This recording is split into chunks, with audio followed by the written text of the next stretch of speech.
ये है मुल्तान की मारिया और लाहौर के सलमान। इंस्टाग्राम पर हुई दोस्ती कैसे शादी में बदली और शादी करने की खातिर दोनों ने चाइना और कनाडा के स्टडी वीजे भी कुर्बान कर दिए।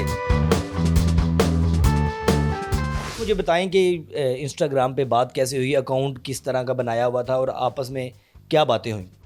मेरा बेसिकली पोइट्री का पेज था, क्योंकि मैं पोइट हूँ, ऑथर हूँ, मैं नॉवेल्स लिखती हूँ। तो मैं पोइट्री पोस्ट करती थी, ऑडियोज़ अपने बोल के। तो एक दिन ऐसे ही मैं बोर हो रही थी, मैंने अपनी पिक्चर लगाई और पिक्चर के साथ लिखा, क्वेश्चन पूछा, वो जो स्टोरी में लगाते हैं, आस्क मी एनी क्वेश्चन। तो मैंने अगले दिन उठ के अपने इनबॉक्स देखे, सारे इनबॉक्स में उस्मान का मैसेज था, और भी थे लेकिन उस्मान का मैसेज था, कोलैब करेंगी। तो मैंने फिर हाँ, उस्मान ने उसी वक्त थोड़ी ही देर के बाद मुझसे नंबर मांग लिया। नंबर किस बात पे मांगा कि मेरा जो अकाउंट है ना, वो कोई और मैनेज करता है, सोशल मीडिया मैनेजर है, तो वो चैट वो भी पढ़ सकता है। अच्छा। प्राइवेसी नहीं है।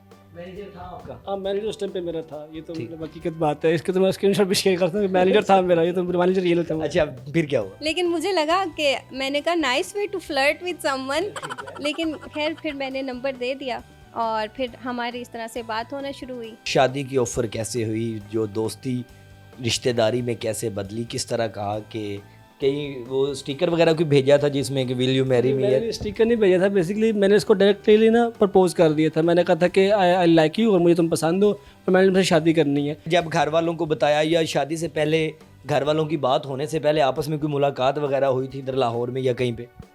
हाँ, अभी हमारी बात होना शुरू हुई थी, उस्मान ने मुझे प्रपोज़ कर दिया था।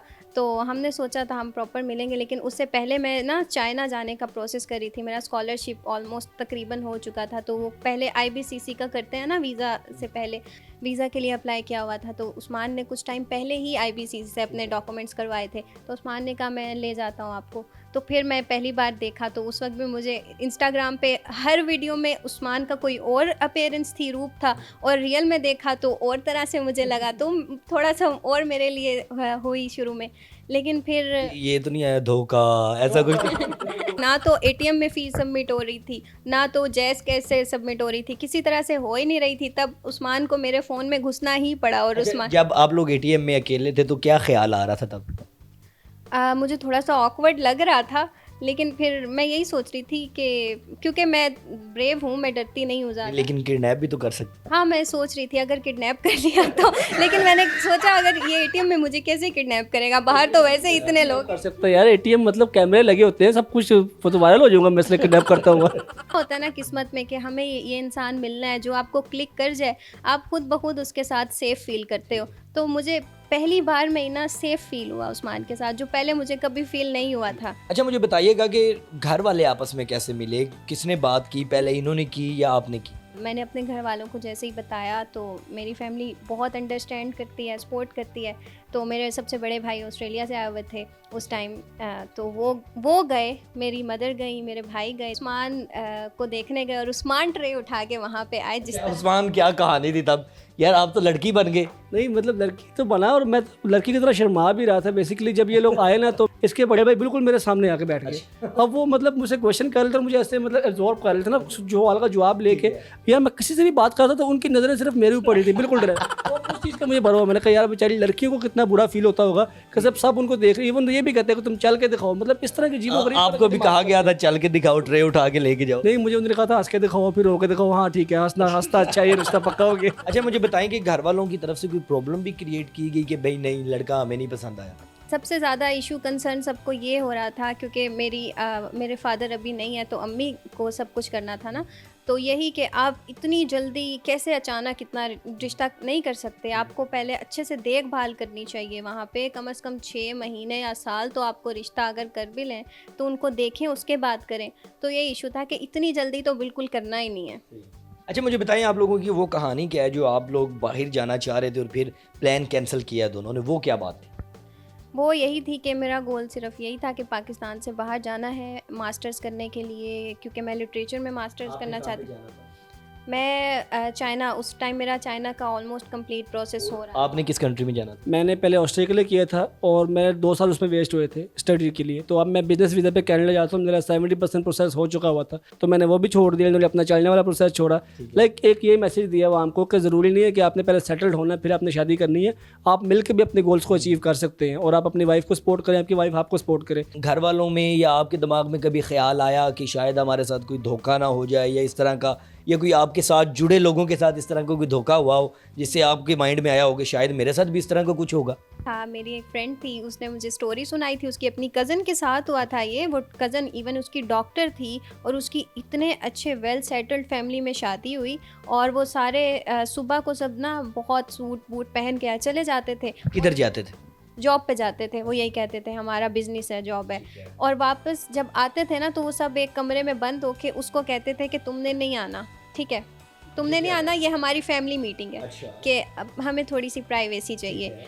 तो आहिस्ता आहिस्ता उसको क्यूरियोसिटी होने शुरू हुई कि मसला क्या है। तो उसने जब वो सुबह सब जा रहे थे तैयार होके उनका पीछा करना शुरू किया, तो उसने जाके देखा कि वो सब अपने वो सूट उतार के और वो फ़कीरों वाला हुलिया बना के, वो तो भिखारी थे वो भीख मांग रहे थे। अच्छा, तो बस फिर मतलब ये ख्याल आता था कि शायद ये भी भिखारी ना क्योंकि बहुत बड़ा प्लेयर था और एक दिन उदय भाई ने टांग तोड़ दी, इस तरह करता हूँ बाहर जाके, आते हैं ख्याल इस तरह के लोग। कैसे ख्याल आया था कि यार ये भी भिखारी ना निकल आए?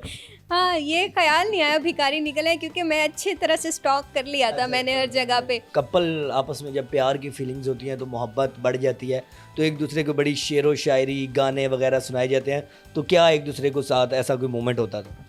मोमेंट यही था कि क्योंकि मैं राइटर हूँ, मैं ऑथर हूँ, तो मुझे सिर्फ वर्ड्स अट्रैक्ट करते हैं। शायद यही बात थी कि किसी और ने नहीं किया, तो उस्मान के पास वर्ड्स थे, तो उस्मान ने इस तरह कौन से वर्ड्स थे? मुझे भी मेरे भाई बता, मैं भी कहीं सुनाऊं। वो मैं आपको PDF में सेंड करूँगा। मेरे माइंड में था कि प्यार वगैरह ये एग्जिस्ट नहीं करता, करता भी है तो जो आदमी मैन होते हैं वो लॉयल होते ही नहीं हैं, बेवफा होते हैं।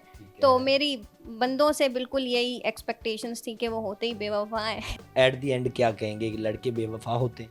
नहीं, उस्मान बिल्कुल भी। हम जीत गए, हम जीत गए। ठीक है। अच्छा, आपने अपने हस्बैंड को कोई डेडिकेट करना है एक खूबसूरत सॉन्ग जो पता चलना चाहिए कि वाकई लव मैरिज में इस तरह का गाना गाया जाएगा? तेरी गलियां गलियां तेरी गलियां मुझको भावे, गलियां तेरी गलियां, तेरी गलियां गलियां तेरी गलियां यूं ही तड़पावे, गलियां तेरी गलियां। अच्छा, मुझे बताएं अब आपने कोई गाना सुनाना है इनको? जो भी गम है ये तेरे, उन्हें तू मेरा पता दे, कुछ इस तरह तेरी पलकें मेरी पलकों से मिला दे। मारिया आरिफ जंजुआ क्या कहने चाहेंगी मेरी ऑडियंस को आखिर में? मैं ये कहती हूँ कि लड़की को इंडिपेंडेंट होना चाहिए, उसकी जो भी इंटरेस्ट है या गोल्स है ना उसको उनको फॉलो करना चाहिए,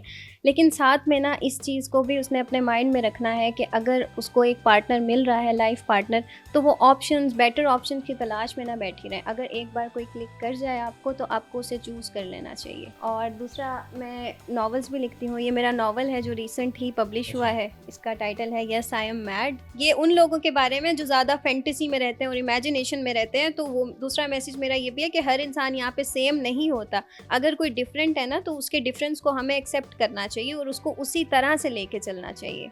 आप क्या कहना चाहेंगे? एक जोक चलता है हमारे माशरे में कि शादी के बाद और मोबाइल लेने के बाद अब बंदे को फील होता है कि शायद थोड़ा वेट कर लेता तो और अच्छी मिल जाती है और अच्छा फ़ोन मिल जाता, तो वो नहीं करना चाहिए। अगर आपको कोई बंदा पसंद आ रहा है आप उसके साथ कैरियर बना सकते हैं।